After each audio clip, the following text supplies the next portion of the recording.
अस्सलाम वालेकुम दोस्तों, कैसे हैं सब। उम्मीद है सब खैर से होंगे, ठीक ठाक होंगे, जहाँ भी होंगे खुश होंगे और मुझे भी दुआओं में याद रखते होंगे। सबसे पहले मैं अपना तारुफ करा दूं आपको। मेरा नाम है दिलीप और मैं डिस्ट्रिक्ट बदिन, तहसील मातली और यूसी निंदुमालो में रहता हूं और पाकिस्तान के अंदर। आज की वीडियो बहुत अजीब किस्म की होने वाली है। ठीक है दोस्तों। अजीब किस्म ऐसे है कि लोग मुझसे पूछते हैं कि आपने अपनी दुकान पर इतना कबाड़ा क्यों रखा हुआ है। आप देख सकते हैं यहाँ पर पीछे की तरफ मेरे पास रिसीवर पुराने वगैरह मैंने काफ़ी रखे हुए हैं। तो लोग मुझसे पूछते हैं कि भाई ये आपने क्यों इकट्ठे किए हैं, किसी के हैं या आपने लिए हैं या आप किसी कस्टमर ऐसा है जो छोड़ के चला गया है। आज उसी का जवाब दूंगा। दोस्तों, ये जो कबाड़ा है मैंने इसलिए रखा है। आपको मैं बता दूं एक चीज़, मेरे पास प्रॉब्लम आई है। उसमें मुझे पता नहीं चल रहा था, कंपोनेंट ऐसे थे निकले हुए थे, पता ही नहीं चल रहा था कि निकले हुए हैं कि नहीं निकले हुए हैं। ठीक है। आपको मैं वो तरीका बता दूं पहले, उसके बाद में आपको डिटेल।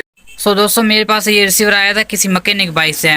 ठीक है। वहाँ इसमें फॉल्ट ये था कि कस्टमर का कहना था कि ये चलते चलते अपने आप बंद हो जाता है, चलते चलते अपने आप बंद हो जाता है। ये मैकेनिक के पास लेके गया था। मैकेनिक के पास लेके जाने के बाद वहाँ पर उसने जवाब दिया, पता नहीं क्यों।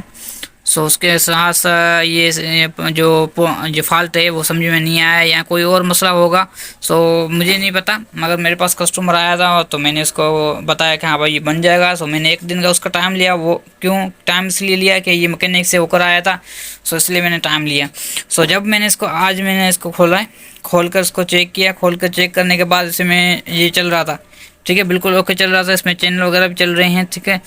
कभी कभी क्या होता है, इसको बंद करके चालू करता हूँ, ये रेड बत्ती पर आ जाता है। और कभी कभी क्या होता है तो मैं इसको जब ये चलते चलते झटके मार के बंद हो जाता है। ठीक है। मैंने इसमें सारा कंपोनेंट चेक किए, सारे चेक किए, कोई मसला नहीं आ रहा था। कोई मसला नहीं आ रहा था। इसके वोल्ट सारे सही थे, 1.1 आ रहे थे, 1.5 आ रहे थे, इसमें से 3.3 वोल्ट भी आ रहे थे। मेमोरी ऐसी भी मैंने चेंज की, सॉफ्टवेयर किया, सारा कुछ मसला हल करने के बाद सेम प्रॉब्लम रही थी।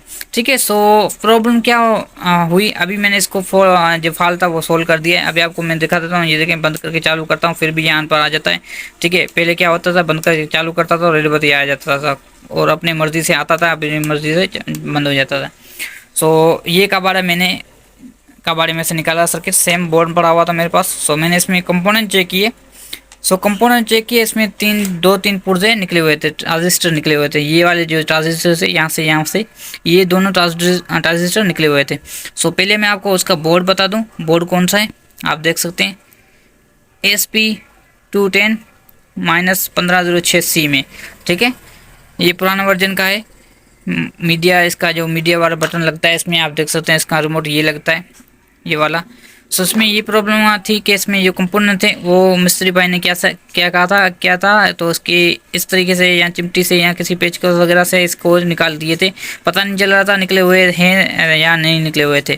ठीक है। ये पुर्जा मैं आपको बता दूं ये कौन सा लगा हुआ है। यहाँ पर ADAA गिमाल ट्रांजिस्टर लगा होता है, यहाँ पर ए वाला ट्रांजिस्टर लगा होता है। दोस्तों, मैंने ये ट्रांजिस्टर लगा दिया। आपको मैं फिर से बता दूं। कस्टमर आ गए थे तो मैं डिस्टर्ब हो गया था।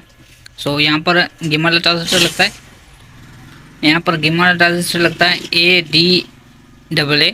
ठीक है। इसका कंपनी का ट्रांजिस्टर जो लगा हुआ होता है वो A9S लगा होता है। ठीक है। मैंने इसका कंपनी का ट्रांजिस्टर लगाया इसी बोर्ड में से निकाल कर। ठीक है। इसमें इसके नंबर जो था 1AM था उसका, सॉरी। ये वाला ट्रांजिस्टर मैंने चेंज कर दिया। ठीक है। दूसरा लगा दिया। अभी सारा वो क्यों हो गया है, अभी इसके वोल्ट वगैरह सारे पहले भी सही थे, अभी भी सही हो रहे हैं, हुए पड़े हैं। ठीक है। अभी ऑन भी हो रहा है और बंद का जो इशू था वो भी ख़त्म हो चुका है। और जब भी मैं ऑन कर रहा हूँ ये लोडिंग में आ जा रहा है। ठीक है दोस्तों। आपको मैं बता दूँ, मैंने ये जो कंपोनेंट इकट्ठे किए हैं किस लिए किए हैं, इसी चीज़ के लिए किए हैं। मेरे पास ये देखें अभी फॉल्ट आ चुका था। मुझे पता नहीं चल रहा था क्या फॉल्ट आ रहा है इसमें, क्या फॉल्ट नहीं आ रहा। मैंने फॉल्ट ट्रेस करने के लिए बहुत मगरमाजी की। जब से कस्टमर मेरे को दे के गया है, मैंने तकरीबन 3-4 घंटे इसके ऊपर मगरमाजी की है, मगर अभी जाके मुझे प्रॉब्लम सॉल्व हुआ है। वो इसलिए क्योंकि मेरे पास बोर्ड पड़ा हुआ था, मैंने उसमें कंपोनेंट चेक कर लिए कि मेरे पास पड़े इसमें कौन सी चीज़ निकली हुई है या नहीं निकली हुई। मुझे सारा शक इसके आईसी के ऊपर था, मेन आईसी की प्रोसेस आईसी थी उसके ऊपर था, ठीक है। सो इसकी वजह से मैंने वो चेंज कर दिया। वो मुझे चेंज करने के लिए मैंने वो सर्किट निकाला था। जैसे मैंने निकाला उस सर्किट को, रिसीवर को निकाला, रिसीवर को निकालने के बाद मैंने उसके सारे कंपोनेंट चेक किए। मैंने बोला शायद किसी और में मसला हो। सो चेक करते मुझे एक डाउट हुआ। सो डाउट मैंने वहाँ पर उसी बोर्ड में चेक किया तो उसी बोर्ड में मसला वो हल हो गया था, ठीक है।